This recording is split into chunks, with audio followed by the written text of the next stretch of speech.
You're listening to Zero Distortion with Russ Bates, where real conversations cut through the noise from business and politics to mindset and relationships. No filters, no fluff. Just truth and perspective that matters. Mic on. Let's go. Hey everybody, domestic manufacturing. That's been in the news quite a bit lately. And there are a ton of questions about what's real and what's just political noise. I'm hoping to get some real world answers today. My guest is Mush Khan. He's a co-founder and CEO of Alchemy Industrial, where he's leading efforts to rebuild the U.S. manufacturing sector for the energy transition. He's got over 30 years of experience in the industrial world. He hosts the Manufacture Houston podcast, and he serves on the board of Stabila Solutions, a clean energy company focused on small-scale LNG. Mush, thanks for joining me. I'm happy to be here, Russ. Looking forward to this conversation. Yeah, it's a very timely one. I mean, manufacturing, it's back in the headlines again. I would say that President Trump's tariffs are a big part of that. He's been selling that, among other reasons, as a way to bring jobs and factories, home here to the U.S. And I think that makes a lot of sense to a lot of people. But is that actually going to happen? Do Americans even want these jobs?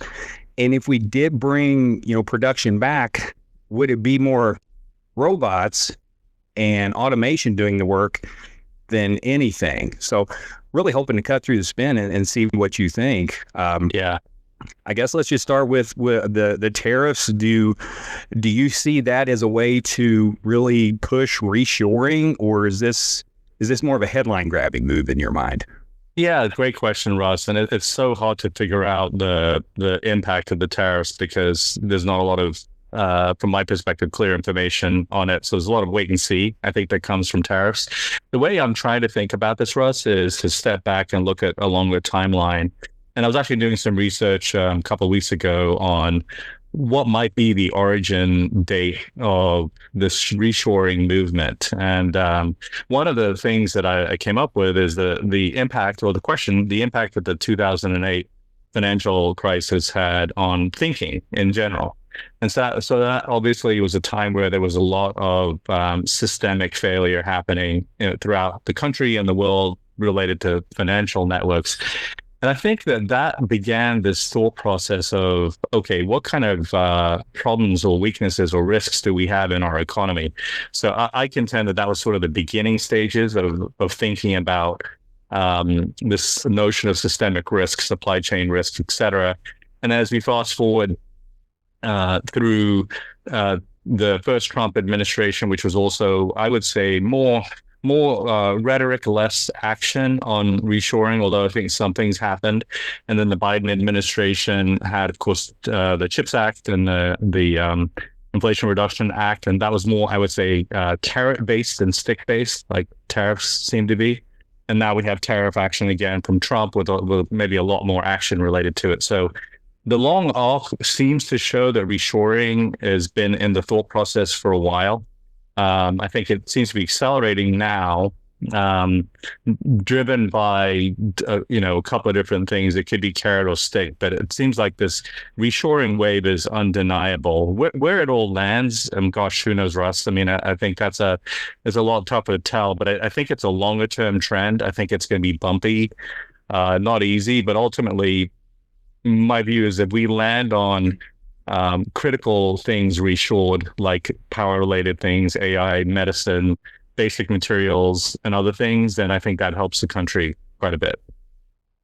Yeah, that leads me into my next question, and that is, what really makes sense to make here in the U.S.? Are we talking iPhones and toys, dolls have been in the news, and pencils and things like that, or is it more the strategic types of things like chips and maybe pharmaceuticals and other clean energy types of things like turbines, for example? Not necessarily clean energy, but those have a long lead time, and I don't think you're seeing too many of those made here in the U.S. But what really makes sense to make here in America? Yeah, I think it's a really good question, and I think that's sort of the question, Russ, for people to explore. And I think the answer depends on a couple of different lenses. So there's sort of the national strategic risk lens. So things like medicine and power-related products are definitely in our strategic interest to manufacture here. Maybe not everything that we use, but enough to where we de-risked our supply chains. I think other products like clothing and items like that, probably won't be reshored for either because there's not a big strategic element to it, or it's just too expensive to make those kinds of products here in the United States. So my guess is when you look through the strategic risk lens and economics, then certain kinds of industries like the ones we're talking about will come back to the United States. But I think that's also an evolving story. Technology plays a huge role. You mentioned robotics. That's going to enable certain things to be made here that previously could not be made.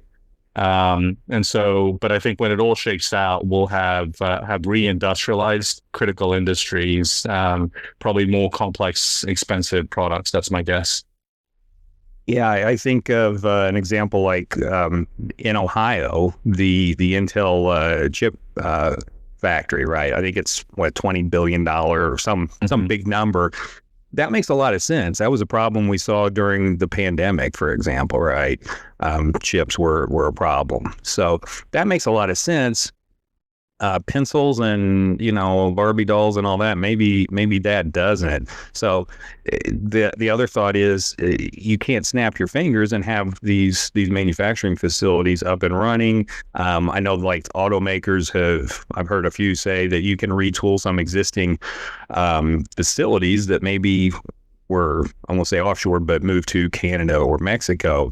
But still, that takes time as well to do that. So can you talk a little bit about, the time frame to actually make this happen for what makes sense? Yeah, it's hard to imagine anything happening in less than 5 years, Russ, especially complex manufacturing like chips or, industrial equipment like gas turbines, et cetera. It just takes so long to do that, because not only do you have to get all the capital lined out, you've got to build everything. You've got to find people to work in these manufacturing businesses, which is, I think, going to be a big challenge. I think we'll get through the challenge, but not a quick one to solve. So in my mind, I think of this as a 10 to 20 year transformation of the American economy, which is probably not the greatest thing to hear, but I think that's realistic. Anyone that's built a business knows it takes twice as long and twice as much money as you think, as you want.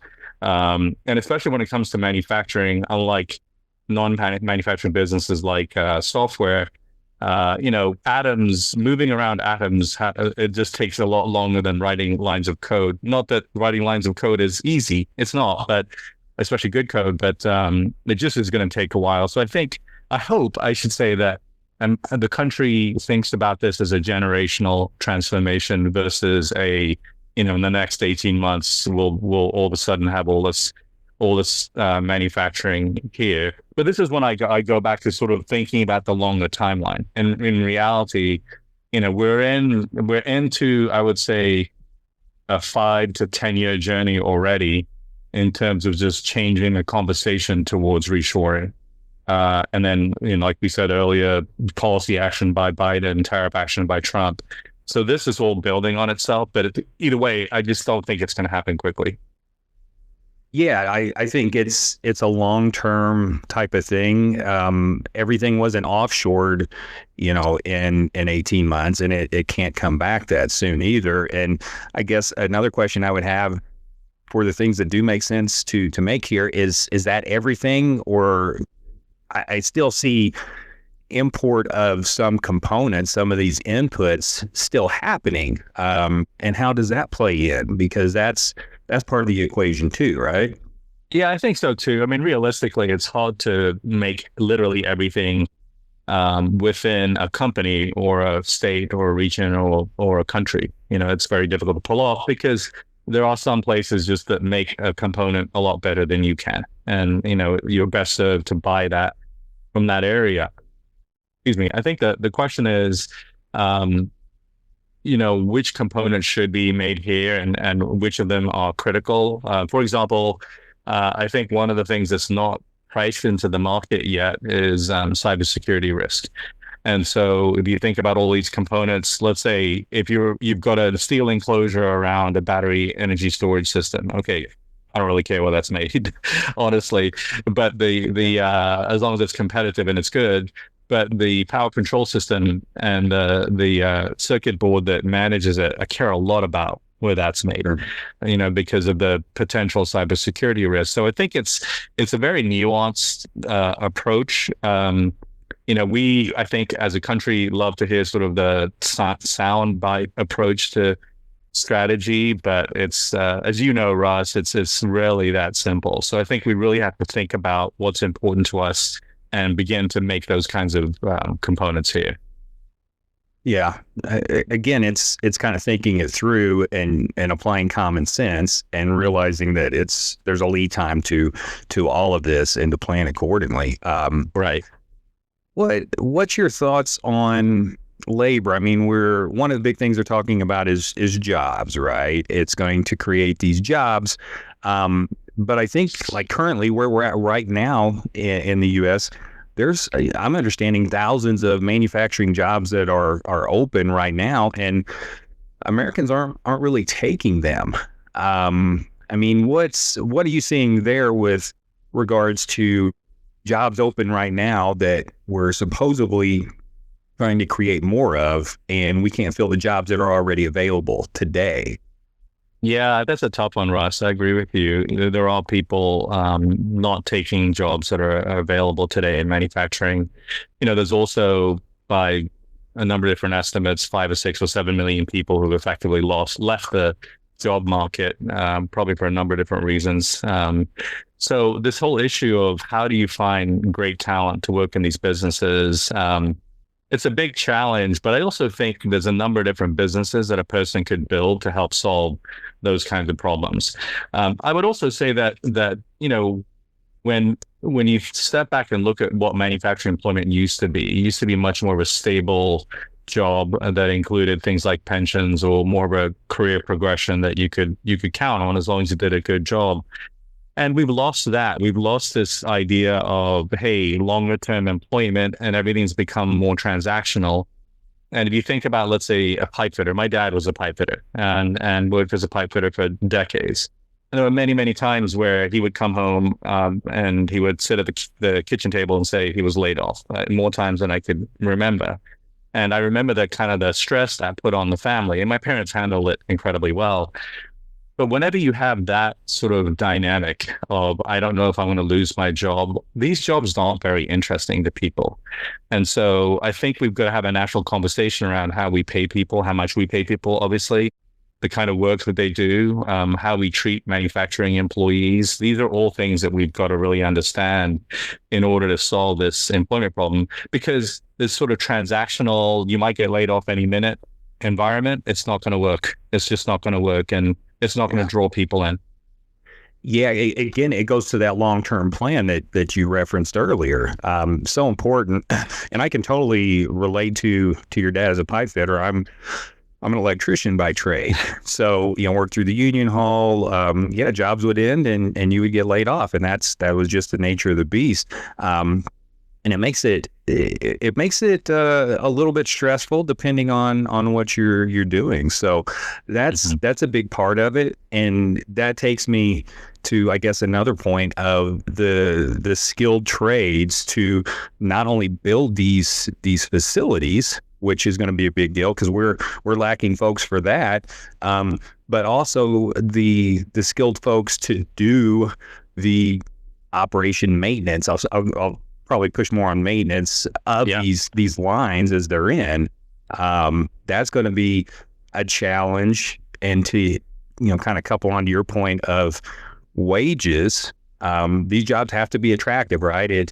What you're saying long term and that job security, that's definitely a benefit.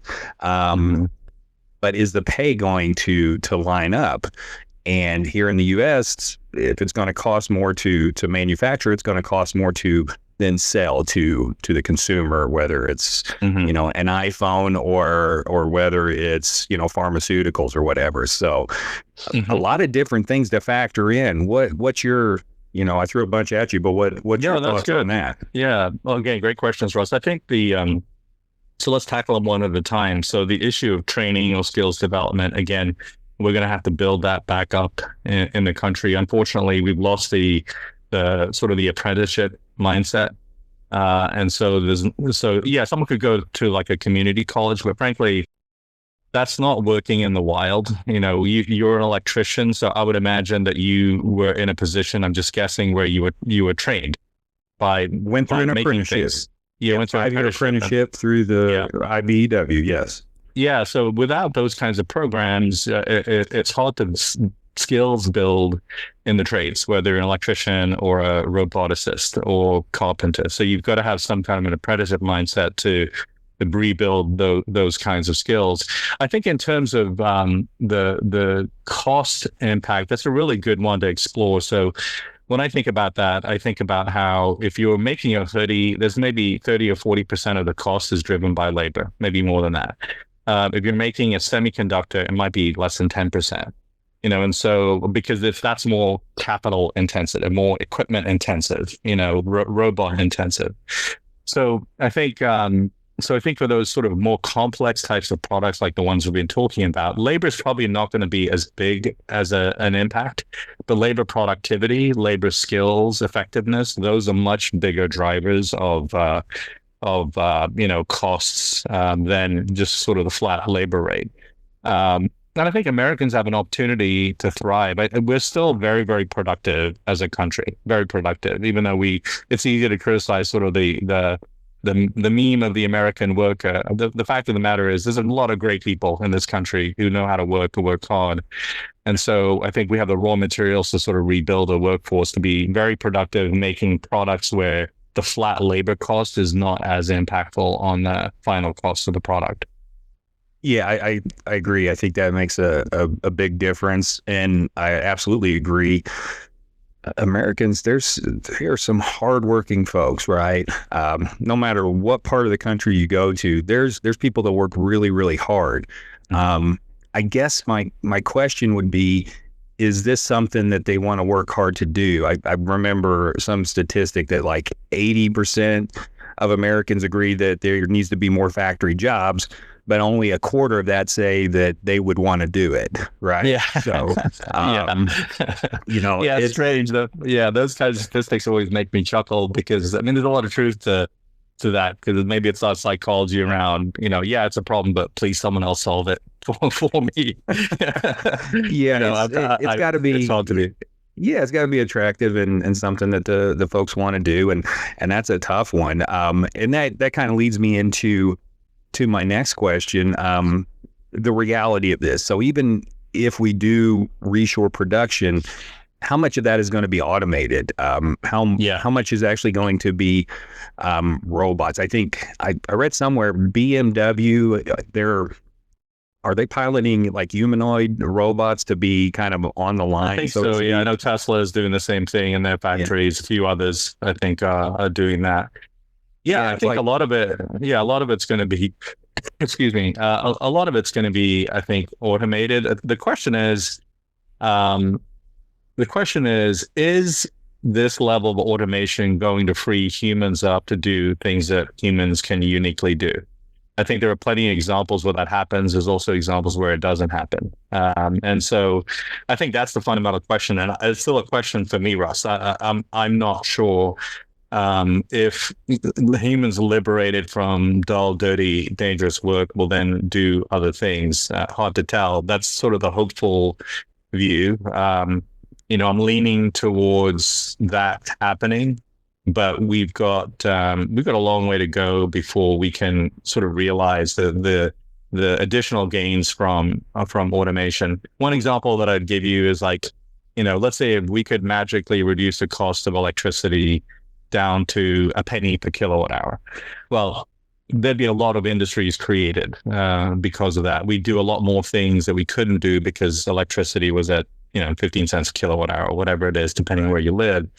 So then the question is, if you effectively reduce the cost of labor doing certain kinds of work, will that labor be redeployed to do better work? I think I've got a few ad hoc examples in my own life. I'm using AI a lot in our business where I'm beginning to see that, but it takes some time to make that transition. So I think it's still a question mark. I'm hopeful that that's going to happen.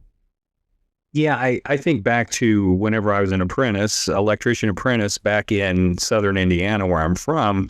Toyota came in and built a plant and worked on that pretty much from the ground up through trucks. They were making the Tundra at that time, and they were rolling off the line.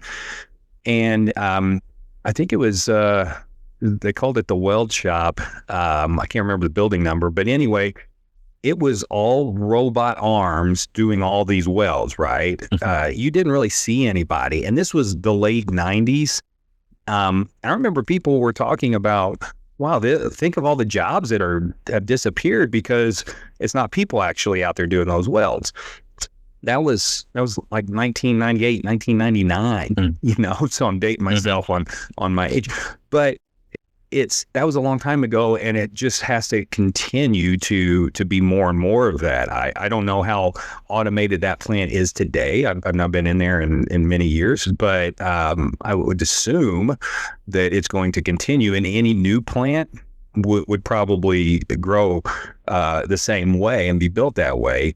I also think of the auto industry in general, like the big three and the UAW. The Toyota plant wasn't unionized, but the UAW and what's going on there with contract negotiations, and they signed the contract a couple years ago or whatever.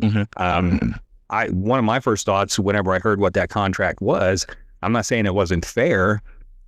I'm not saying the workers don't deserve it, but I'm saying probably from the business standpoint, they're probably planning to do as much automation they can in the future, so they're not leveraged in that way and have strikes and these types of things. But those are other factors, I guess, that need to be considered. Yeah, it's a deep sort of societal question about automation in general, AI in general. There's the sort of the more utopian case of humans being freed up to do amazing, magical things. There's the more dystopian case of we're all sitting around not having any meaningful work to do. Obviously the reality is going to be in the middle. My hope is that it's more towards the utopian case, but it is going to be a challenge because, from your electrician background, I would guess for us that after a day's work of doing great work, you may have been exhausted, but you probably felt pretty good about what you got done, I think that sense of meaningfulness that comes from work is so incredibly important in society. I need it, and everyone I know needs it. And if it's not there, it creates stress and frustration, even depression. And so, it's a tough question. I think in the end, if we make these changes over the next 2 decades, which is my guess, as I said, I think we'll sort out some of these questions. Probably not all of them, but I think we'll sort out many of them. Yeah, and there'll probably be new questions that pop up that have to be addressed as we go through this. Thinking back, whenever I was working with my tool, so to speak, you felt a sense of pride. I certainly did. We would do work. Something that was taught to me was anything you put in, conduit run, if you're terminating in a cab, whatever, you want to have the pride to sign your name to it. Right? Yes. So everybody knows that was something you did. And if you wouldn't be comfortable doing it, then the job's not good enough, right? It needs to be redone. I also remember that pride was a great thing, but I also remember I was a kid, and you had to do the heavy lifting, right? And I remember looking around to some of the folks that were a bit older than me, my age now, and really broke down, right? Really struggling to get around. And that kind of changed my mindset of, all right, I love doing this now, but I don't know if that's my future. Do I want to be broke down? Because I was a bigger guy and I was having to move all the, heavy conduit and, tough cable pulls and all that, which was cool. But that got me into wanting to do a little bit different. I'm assuming maybe that would be the same in manufacturing, but maybe not. Yeah, I think so. I mean, look, my dad, he worked for probably 50 years, a long time, and he worked in multiple countries and multiple environments, multiple types of materials. He really was sort of an old school tradesman. And so, but towards the end of his working life and life in general, the wear and tear was definitely on his body, which for me, it breeds a lot of respect for guys like him, guys like you, because that work is not easy to do. I do think we've sort of lost that reverence in our country for the men and women that do this kind of work, which is sad, I think, because building things is extremely difficult. It's personally difficult for the men and women that do it. As you pointed out, it can break you down. And so I think first and foremost, we've got to understand that this is good, honorable work. We should treat it accordingly. And we should also recognize that, someone should not have to lift heavy objects anymore. Can we figure out how to solve those kinds of problems? Yeah. So the work becomes easier for them to do. Are the tools better? Are the safety, health, and environmental requirements and tools and systems better? My very first year as an engineer, it was in 1990, and we had a very big explosion at the company where I worked. It happened in the middle of the night, and 17 people died.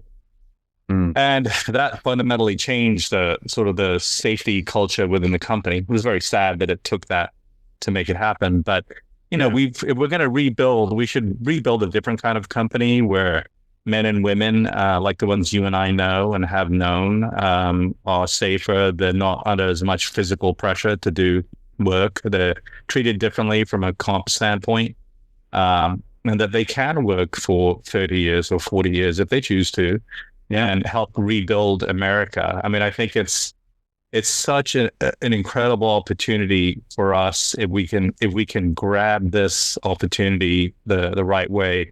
It is a hard challenge, but just like you, when you were running conduit or you were doing other wiring work, I would imagine the hard stuff was the best stuff for you. You probably felt the best once you got something really difficult done because you knew how difficult it was. Oh, yeah. Yeah, there were things that were really challenges that at first I was like, oh my gosh, I don't want to do this. It's going to be hard. And then you get into it and you develop that work ethic, and it really depends on who you work with. I credit my dad all the time for instilling in me a great work ethic at a very young age. Yeah. And that had to grow as I got in the trades, where there was things that I wasn't very good at and I had to get a lot better at. So yeah, absolutely. And the safety is, it's pushed a lot more. I remember when I started, you barely had a safety belt on and tying off. Now you're fully harnessed up, double lanyard, all that good stuff. So insurance has pushed that. Yeah, a lot of projects, if you don't have an adequate safety record, you can't even bid on. So there's definitely a driver to do that. Yeah, agreed. So yeah. Well, let's get to this manufacturing, kind of bring it all together. Yeah. Can we realistically reshore, or is this just campaign branding? I mean, what's your thought to wrap it up in a nice little bow? I would say this, Russ, is that we take it out of the hands of the politicians, in a sense, and put it in the hands of the builders, the people that know how to build stuff in America. I think that's who I'm appealing to. Who are the people who know how to build real shit, and that know that it's really difficult to do it, and are willing to do whatever is necessary to build it. So if we can lean on, appeal to the real builders in America, then it's going to happen, and we've got a great opportunity for it to happen.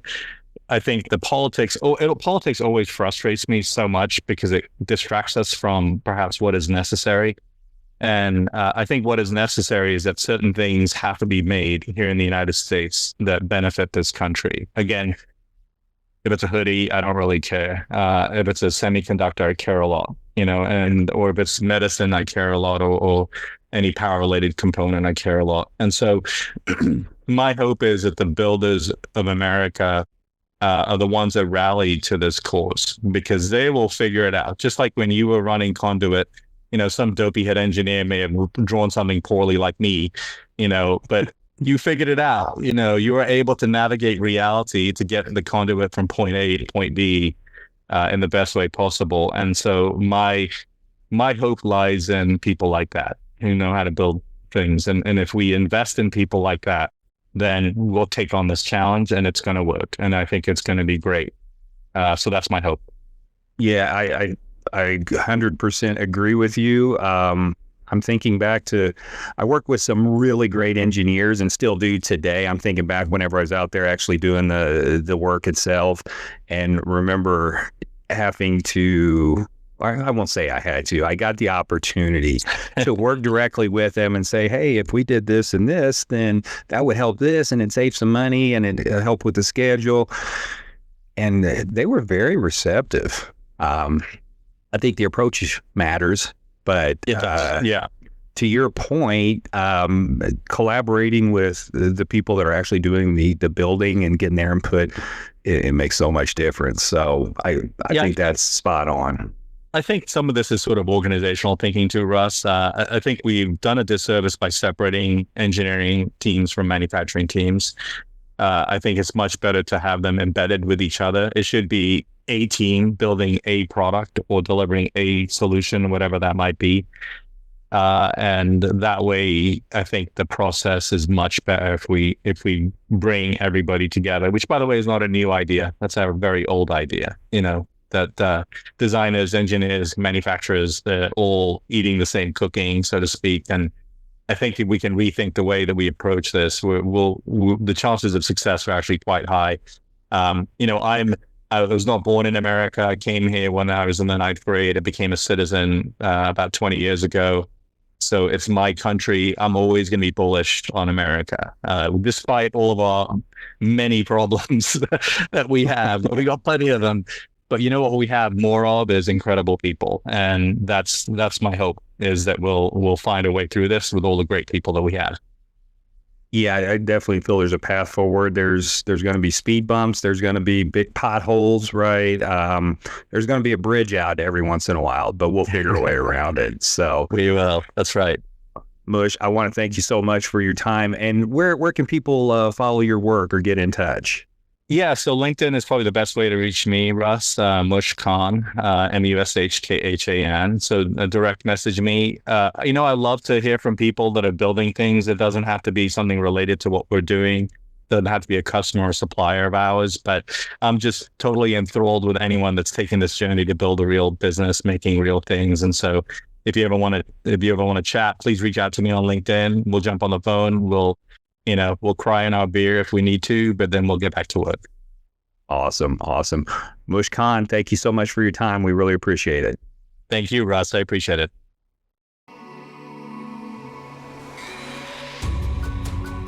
Thanks for tuning in to Zero Distortion. If you liked this episode, follow the pod, leave a rating, or share it with someone who needs to hear it.